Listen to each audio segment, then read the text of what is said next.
A woman was tending to her flower beds when the moving truck pulled up next door. Her hands stilled. A man stepped out first, tall, broad-shouldered, carrying boxes with practiced ease. A woman followed, giving directions to the movers, her voice confident yet warm. And then there was the boy, about the same age as her son, his eyes scanning the street with curiosity. Something in the woman's chest tightened. That evening, as she placed dinner on the table, she kept her voice calm. A new family moved in next door. Her son barely looked up. "Yeah, I saw. They have a kid my age." She hesitated before speaking. "I don't want you getting too friendly with them." Her son frowned. "Why not?" She took a deep breath. "People like them. They live differently than we do. It's best if we keep our distance." Her son didn't argue. But she saw it in his eyes, the silent question he was too afraid to ask. She told herself she was doing the right thing. Protecting the life she had built. Keeping things the way they were meant to be. Do you agree with the woman's actions? Share your thoughts in the comments below. And don't forget to subscribe to the channel for more stories. Sarah Whitman had always prided herself on maintaining order in her life. A woman of routine. She had built a stable home for her 13-year-old son, Jacob. Despite the challenges that came with her husband, David, working overseas as an engineer contracted on long-term projects in different countries. David was rarely home, leaving Sarah to manage their suburban household alone. She handled everything from paying the bills to making sure Jacob did well in school. And she had a firm belief in keeping their lives simple and predictable. Their neighborhood in Greenville, South Carolina, was exactly the kind of place Sarah wanted for her son, peaceful, well-kept, and filled with familiar faces. It was the type of neighborhood where everyone mowed their lawns on Saturdays and exchanged pleasantries at the grocery store. But one afternoon, as Sarah watered her flower beds, she noticed a moving truck parked next door. A black family was moving in. Her fingers tightened around the garden hose. She watched as a tall, broad-shouldered man lifted boxes with ease, while a woman, likely his wife, directed the movers. A teenage boy, about Jacob's age, stood beside them, looking around curiously at his new surroundings. Sarah immediately felt uneasy. The new family, the Bennetts, had come from Atlanta. As she later learned from a conversation between neighbors, Marcus Bennett was a construction manager, while his wife, Olivia, was a registered nurse. Their son, Elijah, was a bright and athletic teenager who, from what she overheard, loved basketball and video games. They were friendly, greeting everyone with warm smiles and quick introductions. But Sarah couldn't shake the discomfort growing in her chest. When Jacob got home from school, she wasted no time in bringing it up. A new family moved in next door, she said as she set a plate of food in front of him. Jacob looked up from his phone. "Yeah, I saw. They have a kid my age." Sarah hesitated before speaking. "I don't want you getting too friendly with them." Jacob frowned. "Why not?" Sarah sighed, choosing her words carefully. "People like them. They have a different way of life. It's best to keep to ourselves." Jacob's brows furrowed. But he didn't argue. Instead, he quietly ate his dinner, though she could tell he wasn't satisfied with her answer. Sarah hoped that was the end of it. The next day, Sarah went about her usual errands. When she returned home, she saw Jacob standing near the fence. talking to Elijah. Her stomach clenched. Stepping out of the car, she called out, "Jacob! Come inside now." Jacob turned. Surprised. "Mom. This is Elijah. He just moved here." "I said inside," Sarah repeated, her tone firm. Elijah gave a small wave. "Nice to meet you, Mom." Sarah barely acknowledged him before ushering Jacob inside. As soon as the door shut, she turned to her son. "What did I tell you?" Jacob's expression was a mix of confusion and defiance. "Mom. He's just a kid. He likes video games, basketball.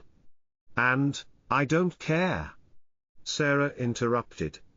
"I don't want you spending time with him." Jacob looked at her with something she hadn't seen before, disappointment. He shook his head and walked away without another word. Days passed, and Sarah did her best to ignore the Bennets.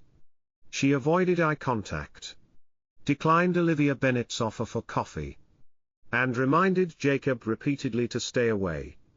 But she couldn't ignore the fact that her son was growing distant. He was quieter than usual, spending more time in his room. And she knew why. One evening, as she stepped onto the porch to retrieve the mail, she saw Marcus Bennett fixing a broken fence post in his yard. He noticed her and offered a friendly nod.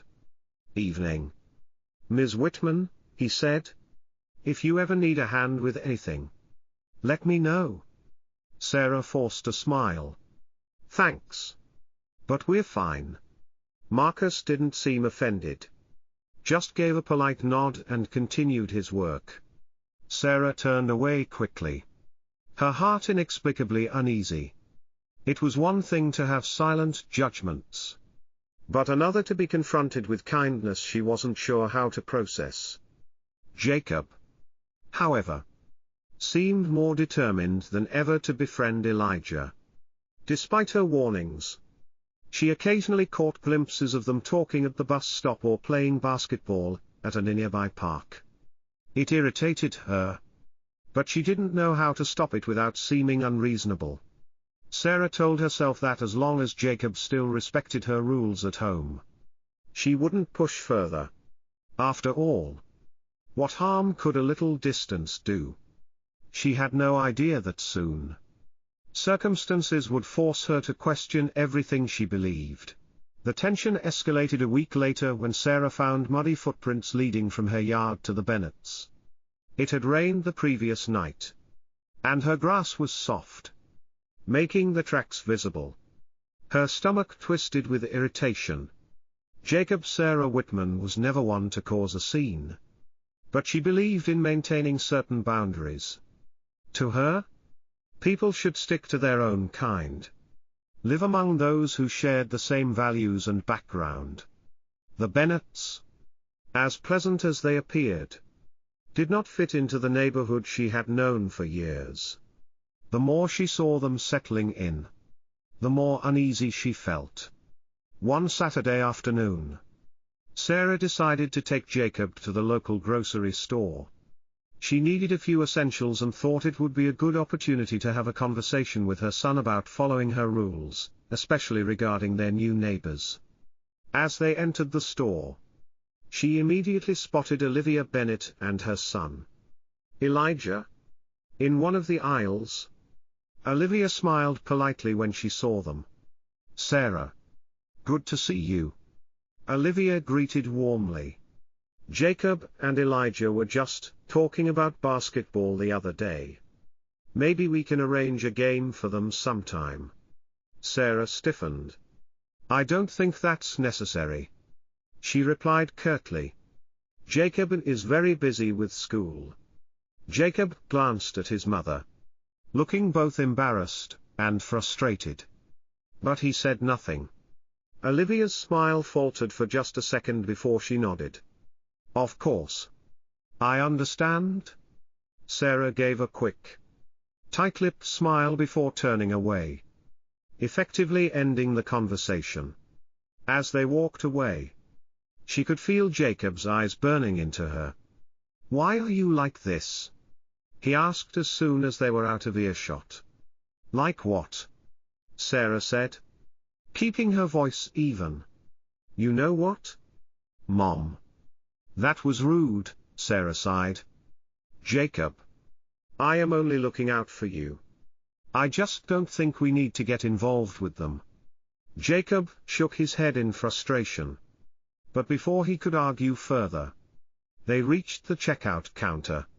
As fate would have it, Marcus Bennett was ahead of them in line, chatting casually with the cashier. He was purchasing supplies, wood planks, nails, and paint, likely for some home project. When Marcus turned around and saw them, he smiled. "Hey there, Ms. Whitman." Sarah forced a polite nod but said nothing. Marcus seemed unbothered. "Getting some shopping done?" "Yes," she replied stiffly. "Just a few things for the house." Marcus looked down at Jacob and grinned. "Jacob. Right. Elijah's been saying you've got some serious skills in basketball. Maybe we should get you boys on the court sometime." Before Jacob could respond, Sarah placed a protective hand on her son's shoulder. "That won't be necessary." The way she said it made it clear, this conversation was over. A silent tension hung between them. But Marcus only nodded, his expression unreadable. Before turning back to pay for his things, Jacob exhaled sharply, his frustration evident. But again, he didn't speak. Sarah refused to acknowledge the guilt creeping into her chest. She marched up to her son's room, knocking sharply on the door before pushing it open. Jacob was sitting at his desk, playing a video game. But he quickly paused when he saw her face. "Did you go to the Bennett's house?" she demanded. Jacob hesitated, then nodded. "Yeah. Elijah invited me over." Sarah's jaw clenched. "What did I tell you about that family, Mom? Come on." Jacob groaned. "They're nice people. Elijah's cool. His parents are cool. Why does it matter?" "It matters because I said so," Sarah snapped. "They are not like us." "Jacob. You don't understand?" "No. I don't understand." Jacob shot back, standing up. "I don't understand why you have a problem with them. They've done nothing wrong." Sarah took a deep breath, trying to control her temper. "This is my house, and you will follow my rules. No more going over there. Do you hear me?" Jacob's face was red with frustration, but he swallowed his anger. "Fine," he muttered before sitting back down and turning his game back on. Sarah left the room, but she knew this wasn't over. A few days later, the annual neighborhood barbecue was hosted in the park nearby. It was a tradition, a chance for all the residents to gather, share food, and enjoy an afternoon together. This year, Sarah was determined to reinforce her place in the community and subtly remind others who belonged and who didn't. When she arrived, she was pleased to see her usual circle of friends chatting under the shade of a gazebo. Plates of food were being passed around, and laughter filled the air. But then she spotted the Bennetts, Olivia, and Marcus, with Elijah in tow, approaching the crowd. Her stomach churned. She didn't want to cause a scene, but she wasn't going to welcome them either.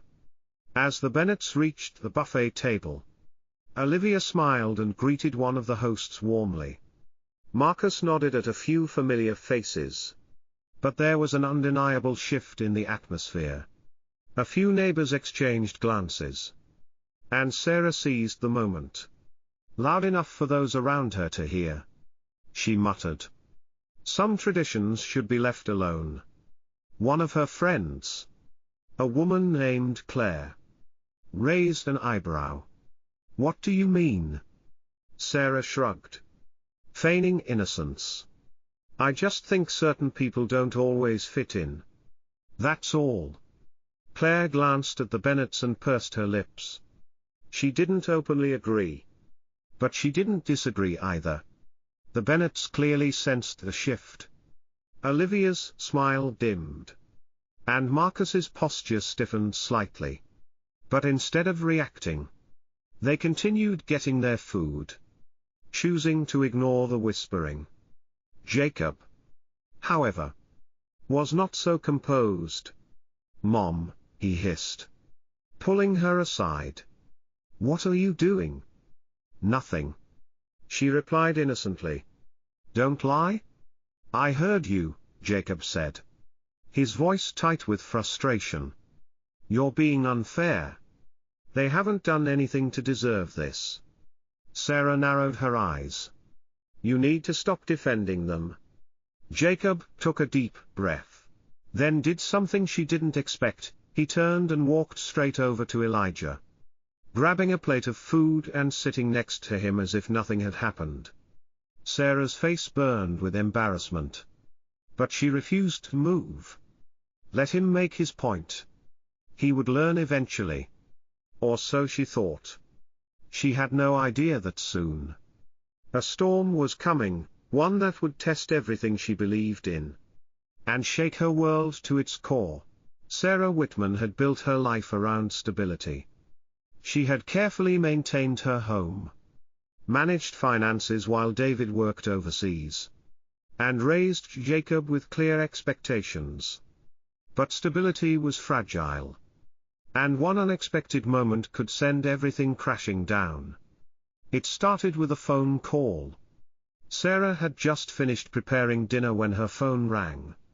Seeing David's name on the screen, she smiled.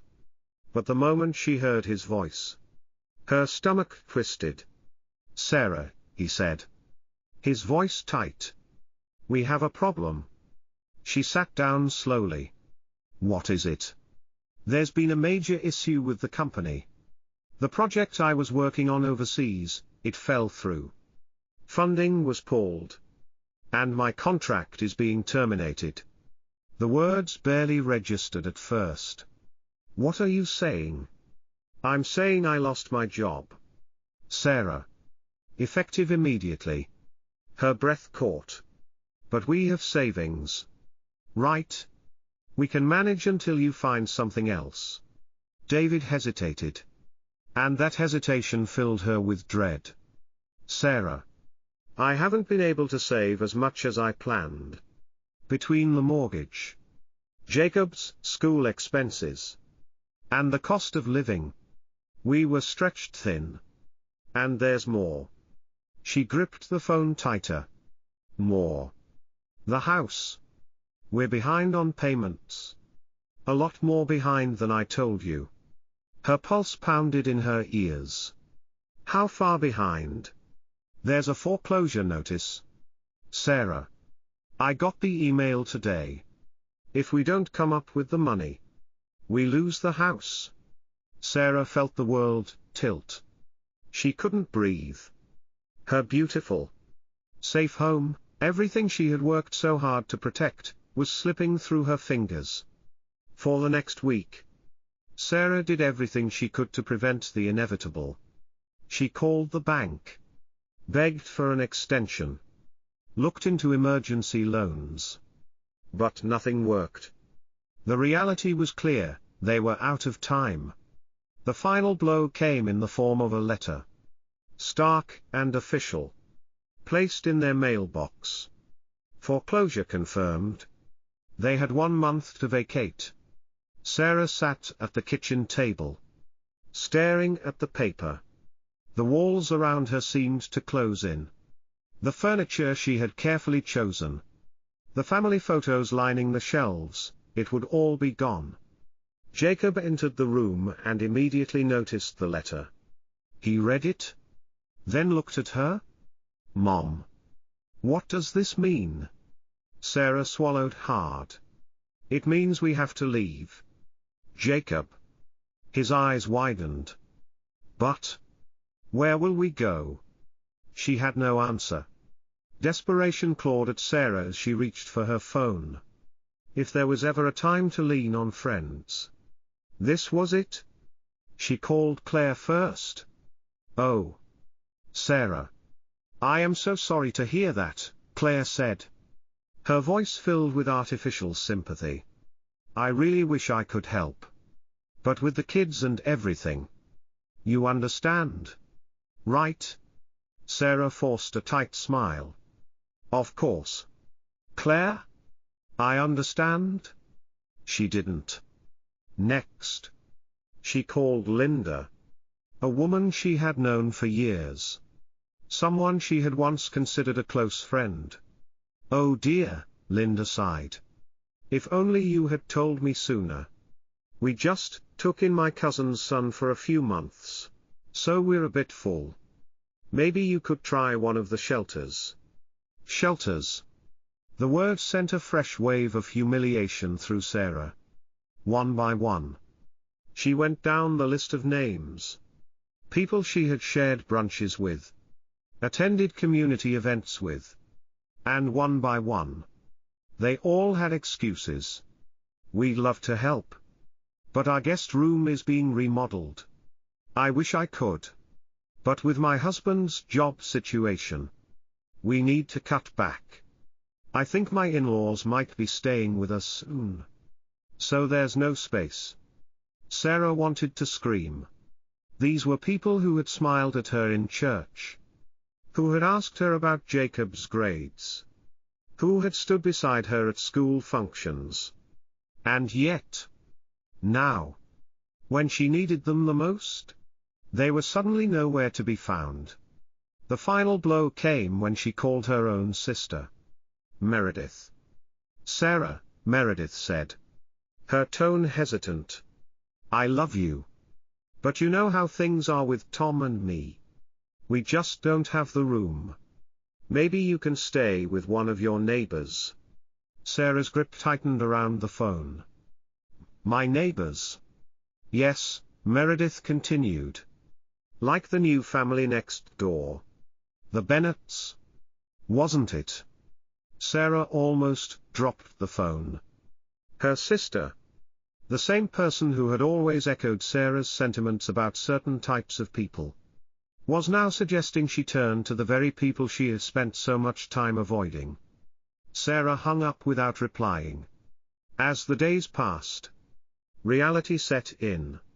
Neighbors whispered, watching as Sarah frantically packed boxes. Claire, the friend who had once nodded in agreement with her remarks about the Bennetts, offered only a half-hearted "I'm sorry, Sarah," before walking away. Others barely acknowledged her at all. When she stepped outside, she felt their judgmental stares. The people she had once shared casual gossip with now treated her as if she were invisible. And then, the ultimate humiliation. The for sale sign was placed in front of the house. Sarah couldn't even bring herself to step outside. But Jacob did. And that's when the most unexpected thing happened. Marcus Bennett stood at the fence, watching. Not with judgment. Not with satisfaction, but with something Sarah couldn't define. Jacob hesitated, then walked up to him. "Hey, Mr. Bennett?" Marcus nodded. "Hey, kid." He glanced at the sign, then back at Jacob. "You doing okay?" Jacob shrugged. "Not really," Marcus sighed. "I heard about what's happening. I'm sorry." Jacob bit his lip. Then, as if it were the hardest thing in the world to admit, he said, "We don't have anywhere to go." Marcus nodded slowly. "Well, maybe we can help."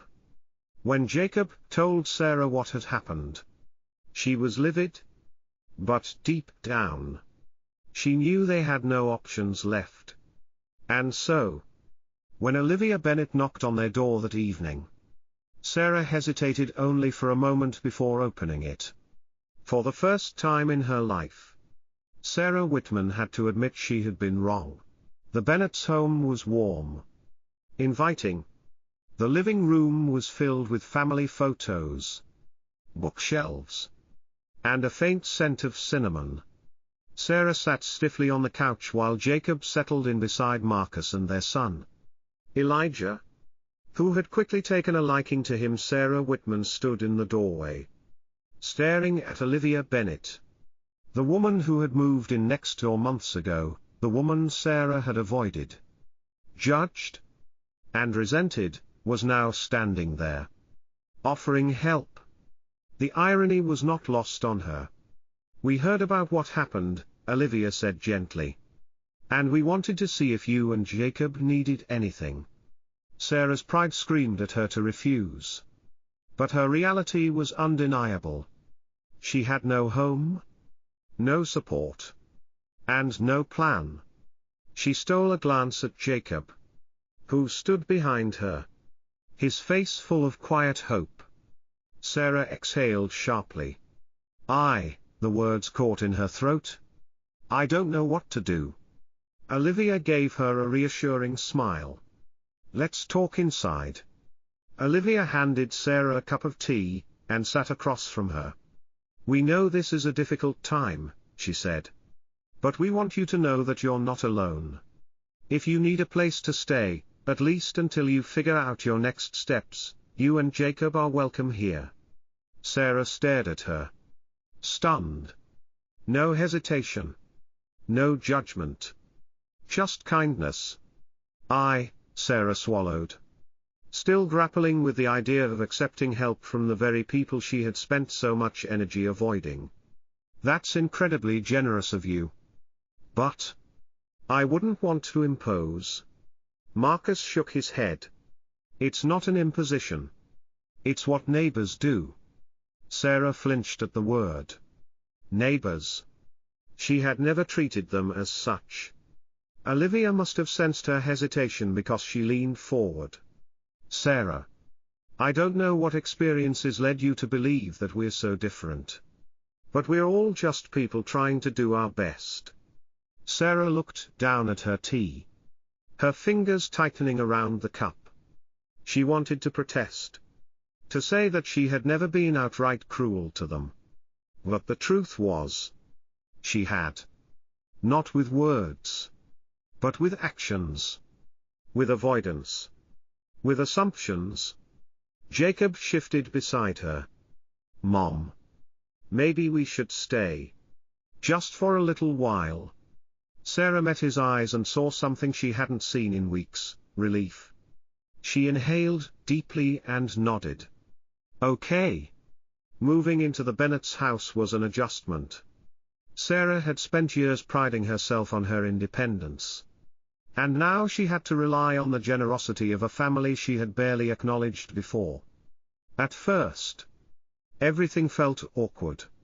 She wasn't used to sitting at a dinner table with strangers, engaging in casual conversation. She wasn't used to Olivia's warmth or Marcus's quiet humor. And she certainly wasn't used to seeing Jacob so at ease. It was a slow, humbling process. One evening, as Sarah helped Olivia wash the dishes, she finally asked the question that had been weighing on her. "Why are you doing this?" Olivia glanced at her, then returned to scrubbing a plate. "Because we know what it's like to need help and not have anywhere to turn." Sarah frowned. "What do you mean?" Olivia sighed. "Before we moved here, Marcus lost his job. We were struggling, barely making ends meet. A friend took us in for 6 months until we got back on our feet." Sarah blinked. "I didn't know." Olivia smiled wryly. "You never asked." The words stung, but they were true. That night, Sarah lay in bed, staring at the ceiling, thinking about all the times she had turned away from them, and all the times her so-called friends had turned away from her. Days turned into weeks. As Sarah adjusted to her new circumstances, she began to notice things she had never paid attention to before. She saw how Marcus got up before dawn to head to work. How Olivia balanced her job while still making time for her family. She saw the way the Bennetts supported each other. How they faced challenges together rather than alone. And she saw how happy Jacob was. One Saturday afternoon, Sarah found him and Elijah in the backyard, tossing a football back and forth. Jacob's laughter rang through the air, carefree and light in a way she hadn't heard in months. A lump formed in her throat. When she turned, she found Marcus watching with a knowing expression. "He's a good kid," he said. Sarah nodded. "Yeah. He is." Marcus hesitated. Then added, "I know this hasn't been easy for you. But you're doing the best you can." Sarah exhaled. "I don't know about that. I feel like I've failed at everything." Marcus shook his head. "Failure is giving up. And you're still here. Aren't you?" Sarah met his gaze. For the first time in a long while, she felt understood. One evening, as Sarah and Olivia sat on the porch, sipping tea, Sarah found herself saying something she never thought she would. "I was wrong about you." Olivia raised an eyebrow. "Oh." Sarah sighed. "About all of this. About what I thought I knew." Olivia smiled softly. "People make mistakes. What matters is whether they learn from them." Sarah nodded slowly.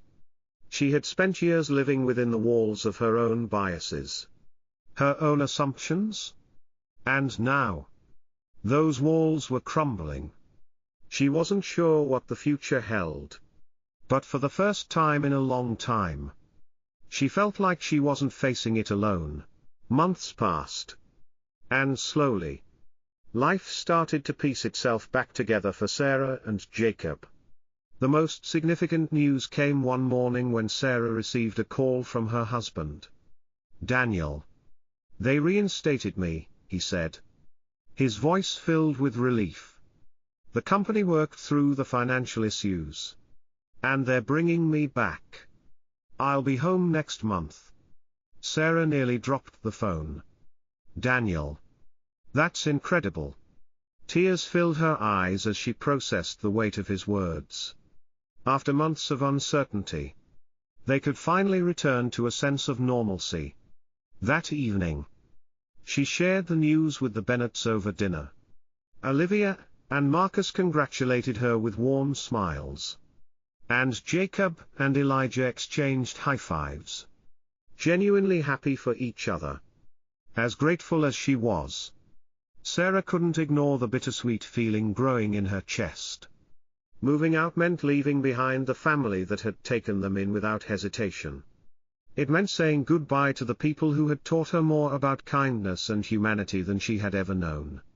2 weeks later, Daniel returned. When he walked through the airport doors, Jacob ran to him first, throwing his arms around his father. Sarah followed, embracing him tightly. For the first time in what felt like forever, she allowed herself to exhale completely. That evening, as they sat in their hotel room, Sarah told Daniel everything: the struggles, the rejection from her so-called friends, and the unexpected kindness of the Bennetts. Daniel listened intently, his expression thoughtful. "They took you in?" he asked. Sarah nodded. Without hesitation, Daniel exhaled. "I always told you that people surprise you when you least expect it." She smiled faintly. "I just never thought I'd be the one needing the lesson." Finding a new home took longer than expected. But they managed to secure a modest house in the same neighborhood. Though their financial troubles weren't completely over, they had enough stability to start fresh. Daniel suggested they move to a different area. One with better schools and a more comfortable environment. But Sarah hesitated. She had spent so much of her life keeping her world small, avoiding people she thought were different. Now, she wasn't sure she wanted to go back to that version of herself. "I think we should stay," she finally said. Daniel looked surprised. "Really?" Sarah nodded. "We have good neighbors here." Daniel studied her for a moment. Then smiled. "All right. Then, we stay." The day they moved into their new home, the Bennetts were the first to help. Marcus and Olivia carried boxes. Elijah and Jacob set up furniture. And even little Naomi ran around offering everyone bottles of water. As the sun began to set, Olivia turned to Sarah with a knowing smile. "So, how does it feel to be home?" Sarah looked around. The house was new, but the sense of belonging was familiar. "It feels right." Olivia reached over and squeezed her hand. "I'm glad." Later that night, as Sarah and Daniel unpacked, she found herself reflecting on everything she had learned in the past few months. She thought about the people she had once called friends, people who had turned their backs on her the moment she was no longer useful. And she thought about the Bennetts, who had given her and Jacob shelter. Despite everything, she turned to Daniel. "I want to invite the Bennetts for dinner." Daniel raised an eyebrow. "You do?" Sarah nodded. "They were there for us when no one else was. It's the least we can do." A few nights later, Olivia, Marcus, Elijah, and Naomi sat around Sarah's dining table. The evening was filled with laughter, good food, and stories about childhood, parenting, and dreams for the future. At one point, Jacob and Elijah disappeared into the living room, their voices drifting in from the other room. "They've become close," Marcus commented. Sarah smiled. "I'm glad." Olivia studied her for a moment. "You've changed?" Sarah hesitated, then nodded. "I think I have," Olivia chuckled. "It suits you." Sarah let out a breath she hadn't realized she was holding. "Thank you. For everything?" Marcus smiled. "That's what neighbors are for." A month later, Sarah was at the grocery store when she noticed an elderly black woman struggling to lift a heavy bag into her cart. Without thinking, Sarah stepped forward and helped. The woman looked at her, surprised. "Why? Thank you, dear." Sarah smiled. "Of course."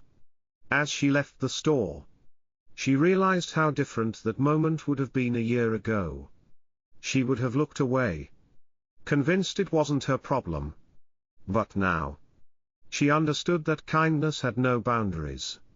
Life had changed in ways she never expected. And so had she. And for the first time, she was truly proud of the person she was becoming. How do you feel about this story? Share your thoughts in the comments below. We'd love to hear your feedback to improve even more. If you enjoyed this content, don't forget to hit like, subscribe, and turn on the notification bell so you won't miss our latest videos. Thank you for watching, and see you in the next video.